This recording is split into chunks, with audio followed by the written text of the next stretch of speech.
მოგესალმებით. ძალიან დიდი მადლობა ჩემ წინ გამომსვლელებს ამ თბილი სიტყვებისთვის. არ ვიცი რამდენად ღირსი ვარ ამ ყველაფრისთვის. დიდი მადლობა თქვენ მობრძანებისთვის.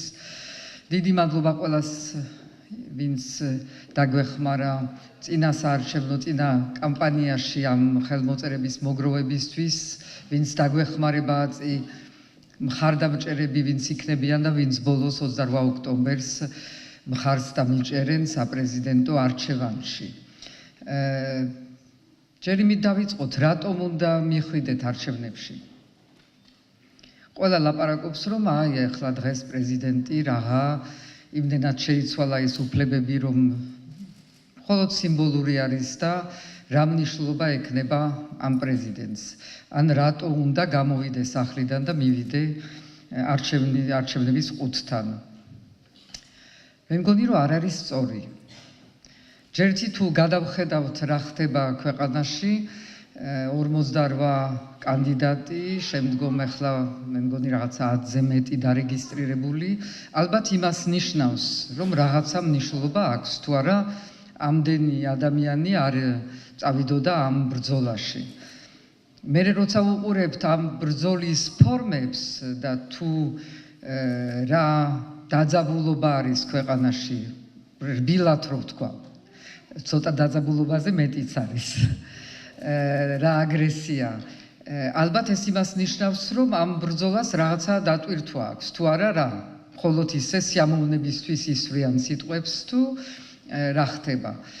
მე მგონი, რომ ამ პრეზიდენტს, ახალ კონსტიტუციის, რომელიც მიღებაში მე მონაწილეობა მივიღე და ამას დაუბრუნდები, მუშაობდი საკონსტიტუციო კომისიაში და ჩვენ შევადგინეთ ერთად ეს ახალი კონსტიტუცია. აქვს ძალიან დიდი დატვირთვა ამ პრეზიდენტს. ეს პრეზიდენტი იქნება უშუალოდ თქვენი წარმომადგენელი. თქვენი წარმომადგენელი მართველ გუნდთან, პარლამენტში, მთავრობასთან, რომ იქ მიიტანოს ახალ პრეზიდენტმა ყველა ის საკითხები, რომელიც დღესდღეობით შეიძლება რჩება თქვენ სოფელში, თქვენ ქალაქში, თქვენ რეგიონში და არ არის იქამდე მიტანილი, თბილისამდე და იმ ადგილებამდე, სადაც გადაწყვეტილებები მიღებული არის. ის ურთიერთგაგება, მოსმენა, დიალოგი, რომელიც არის ერთ-ერთი შემაჯამებელი და შემკვრელი საზოგადოების და ქვეყნის, დღევანდელ დღეს არ არის ისე, როგორც უნდა იყოს. ეს ყველა ვგრძნობთ ამას, რომ ძალიან ხშირად თქვენამდე არ მოდის მთელი ის ინფორმაცია, რაც უნდა მოდიოდეს და ამისი ერთი მაგალითი არის ის, რაც ხდება დღეს ნარკოტიკების ირგვლივ, რომ არ მოდის საზოგადოებამდე სწორი ინფორმაცია, რომ დღეს არის მხოლოდ ლაპარაკი დეკრიმინალიზაციაზე, ეს არ არის კარტ ბლანში, ეს არ ნიშნავს, რომ ახალგაზრდებმა უნდა იფიქრონ, რომ შეუძლიათ ყველაფერი გააკეთონ და პირიქით პარლამენტში არის კანონი, რომელიც ახლა მუშავდება, რომელიც ამ ყველაფერს ჩასვამს ძალიან მკაცრ ჯებირებში. მაგრამ ინფორმაცია არ არის სწორი და მე მოვიარე სანამ აქ მოვიდოდი უკვე ძალიან ბევრი რეგიონი და რაც უფრო შორს და რაც უფრო სოფელი, უფრო ცუდად გაიგეს და თავიანთი ინტერპრეტაციით ეს ნიშნავს, რომ ყველაფრის გაკეთება შეიძლება და ეს არის ამ ქვეყნისთვის კატასტროფა. მე ვფიქრობ, რომ ინფორმაცია არის აუცილებელი, ძალიან ზუსტი ინფორმაცია უნდა იყოს მიცემული სკოლიდან, თითქმის ბაგაბაღიდან იმის შესახებ, თუ ეს რა მავნებლობა არის ჯანმრთელობისთვის და არა მხოლოდ ჯანმრთელობისთვის, ეს არის დაავადება, რომელიც ქვეყანას აყენებს ძალიან დიდ ზიანს. ქვეყანა, სადაც თავისი ყველაზე მომავალი ახალგაზრდები, ისინი, რომლებიც უნდა ქმნიდნენ დღეს საქართველოს ხვალინდელ სახეს, არიან ჩაძირული ამ სენში და მე ამას სენს ვუძახი. ეს არ არის ჩვენ ქვეყანაში რაღაცა გართობა, ეს არ არის რაღაცა ადამიანის პიროვნული განვითარება, ეს არის სენი, ეს არის დაავადება, რომელსაც მოაქვს ძალიან დიდი დარტყმა ჯანმრთელობისთვის, ფიზიკური, როგორც ფსიქიური. და ეს უნდა გავაგებინოთ ახალგაზრდებს. ზოგ ქვეყანაში, სადაც ყველაფერი გადაწყვეტილია, სადაც კომფორტი არის, კარგად ცხოვრობენ, ზოგჯერ მოწყენილები არიან, აღარ იციან რა გააკეთონ, ეს არის გართობა. ჩვენ არა ვართ ამ დონეზე. ჩვენ პირიქით გვჭირდება დღეს, რომ ახალგაზრდებს მარა ტყვილი სიტყვები არის ეს ყველაფერი და ამავე დროს ჯანსაღი ცხოვრება, სპორტი და სპორტი, რომელიც ყველასთვის ხელმისაწვდომი იქნება.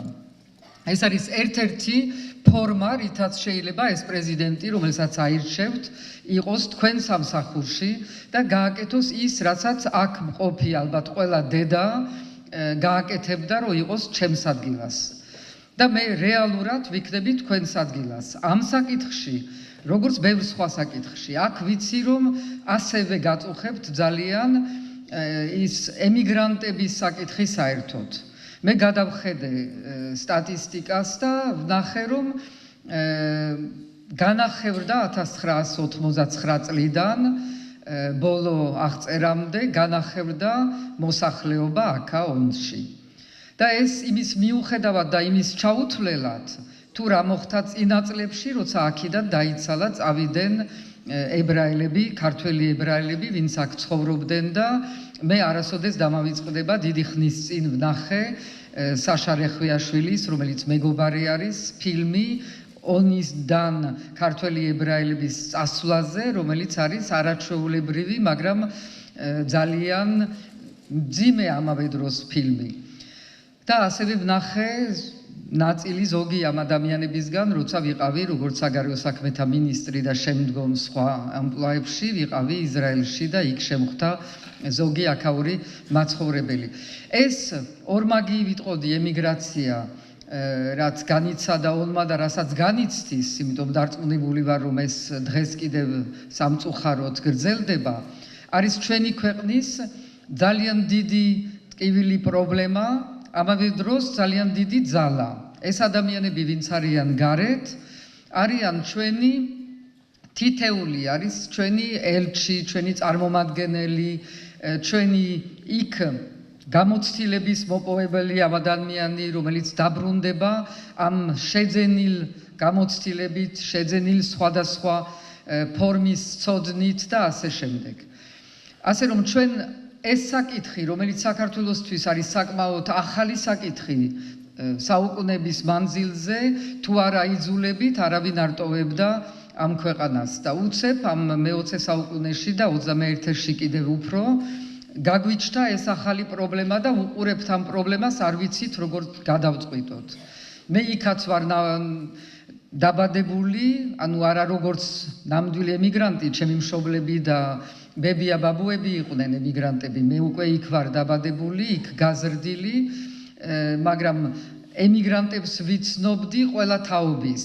ის პირველი ემიგრაცია, მერე ომის დროინდელი ემიგრაცია რო ჩამოვიდა, შემდეგ ქართველი ებრაელები, მე ნიუ-იორკში ვმუშაობდი, გაეროში, როცა ის ტალღა წამოვიდა, სწორედ რომელიც ონიდანაც წავიდა, ჯერ ისრაელში, მაგრამ ბევრი მათგანი წავიდა ნიუ-იორკისკენ, ამერიკისკენ და იქ დარჩენ. და შემდეგ უკვე ის ახალი დღევანდელი ეკონომიური ემიგრაცია, რომელიც წამოვიდა იმის გამო, რომ ამ ქვეყანაში ვერ მონახა ის ცხოვრების საშუალება, ასევე ვიცნობ კარგად სტუდენტებს, ვინც იქ სწავლობენ და მათ პრობლემებს, რადგან ბევრ ქვეყანაში მიცხოვრია და ყველგან ხვდებოდი ამ ჩვენ სტუდენტურ ორგანიზაციებს არა, იმიტომ ყოველთვის ვეუბნებოდი, რომ შექმენით ერთი ორგანიზაცია, რამე გააკეთეთ, რომ ის შემდეგი ქართველი რო ჩამოვა, იმას გაუადვილდეს რაღაცა ოთახის პოვნა თუ ენის სწავლა თუ რაც არის, რომ ერთმანეთს დაეხმაროთ. ეს ნელ-ნელა განვითარდა, მაგრამ დასაწყისში ეს სოციალური ინსტინქტი ნაკლებად ჰქონდათ და გასაგები არის რატომ. ეს დიასპორის პრობლემა ნელ-ნელა გადაწყდება, ახლა შევიტანეთ და ამაში ჩემი წვლილი პატარა არ არის ალბათ ორმაგ მოქალაქეობის კანონი, რომ არ დაკარგონ საქართველოს მოქალაქეობა და ეს უკვე ძალაშია, შეუძლიათ უკვე მოითხოვონ აღდგენა. მეორეს მხრივ უნდა ვიმუშაოთ იმაზე, რომ დიასპორაში მყოფი ქართველები იმათ მიეცეთ მეტი უფლებები პოლიტიკური ჩართულობის, ეკონომიური ჩართულობის, რომ იგრძნონ იმათმაც, რომ აქაური მოქალაქეები არიან და ვალდებულებებიც აქვთ, რომ სახელმწიფოს დაეხმარონ და ასევე არიან ჩვენსგან მიღებული როგორც ნამდვილი მოქალაქეები და არა მეორე კატეგორიის. ასევე უნდა მივცეთ საშუალება, რომ როცა დაბრუნდებიან, იგრძნონ თავისუფლად დაბრუნებულნი სრულყოფილად, ამისთვის ვფიქრობ, რომ დიასპორის სახლი შეიძლება შეიქმნას და უნდა დავხვდეთ და დახვედრა ნიშნავს, რომ უნდა იყოს ადგილზე. მე ძალიან ბევრს ვფიქრობ ამაზე და ვთვლი, რომ ამ ქვეყნის გაცოცხლება იქნება, როცა ვინც დაბრუნდება არა თბილისში, არამედ თავის რეგიონში, თავის ქალაქში, შეიძლება თავის სოფელში, ჩამოვა თავისი ცოდნით და გააცოცხლებს იმ სოფელს თუ იმ ქალაქს, ანუ ყოველ შემთხვევაში დაეხმარება ამაში. არის კარგი ინიციატივები გარედან წამოსული, ერთი ასეთი ჩემი მეგობარი დაარსა კარგი სახლი თავის სოფელში, ცხოვრობს 20 წელია გერმანიაში, მაგრამ დაარსა თავის სოფელში ასეთი კარგი სახლი, რომელიც არის სოციალური სხვადასხვა ღონისძიებების, საზოგადოებისთვის, სწავლის და გართობის და ძალიან ისეთი თავისუფალი შეკრების ადგილი. და იმას ეხმარება გარედან და მისი მეგობრებიც ეხმარებიან, ჩადიან ლექციებით, სხვადასხვა ფორმით. ასეთი კარგი სახლები, რომლებიც არ არიან სახელმწიფოზე დამოკიდებული, მაგრამ ადამიანების კეთილნებაზე და ინიციატივაზე არის ძალიან საინტერესო ინიციატივა და ვფიქრობდი აქ რომ მოვდიოდი, რომ მაგალითად ის ქართველი ებრაელები, ვინც აქედან წავიდნენ და მაინც ფიქრობენ ონზე, მაინც არ ავიწყდებათ და რაღაცის გაკეთება უნდათ. შეუძლიათ აქ დარწმუნებული ვარ, რომ აქაც არის ძალიან ბევრი ძველი სახლი, მიტოვებული სახლი. აქაც შეუძლიათ ასეთი რამე გააკეთონ და მე შემიძლია ვიყო ეს ხიდი იქ მცხოვრები ქართველების და თავიანთი სოფელი და ქალაქის შორის. რომ რაღაცა აზრებიც მოვიტანოთ და ეს აზრებიც კონკრეტიკაში გადავიტანოთ. რაც ეხება კიდევ ერთი საკითხი არის ემიგრაციისთვის მნიშვნელოვანი და ყველა ჩვენთვის მამული ენა, სარწმუნოება ენა. მე კი მაკრიტიკებენ ჩემი ქართულის გამო. არ ვიცი რატომ. მე პირველად ჩამოვედი საქართველოში, ვიყავი 36 წლის. ძალიან ბევრნი არიან სამწუხაროდ დღეს აქედან წასული, აქ დაბადებული, აქ სკოლა გავლილი, ვინც მხოლოდ 10 წელი არის თუ 15 რაც იქ ცხოვრობენ და ისე ლაპარაკობენ, არ ვიცი მოდა არის თუ რეალობა, ლაპარაკობენ რთულად, უჭირთ. ამავე დროს ძალიან საინტერესო არის, რომ მე არ შემხვედრია არც ერთი ქართველი ებრაელის ოჯახი უცხოეთში. ბევრად ადრე, ანუ 70-იან წლებში წავიდნენ, ხო? რომელიც ბავშვები ყველანი არ ლაპარაკობენ ძალიან სუფთა ქართულად. ეს არის სიმტკიცე და ეს არის პატრიოტიზმი და ეს არის ქვეყნის სიყვარული. ამიტომ მე აქედან მინდა ვთქვა, რომ მე ვიქნები ყველასი პრეზიდენტი, თქვენი, ყველგან სადაც ცხოვრობთ საქართველოს მოქალაქეები, რა ეთნიკური წარმოშობის, რა რჯულის, არ აქვს მნიშვნელობა ყველასი, აბსოლუტურად ყველასი და ასევე იმ ქართველების, ვინც არიან წასული, რა დროს წასული, რა მიზეზით წასული, მე იმათი პრეზიდენტიც ვიქნები.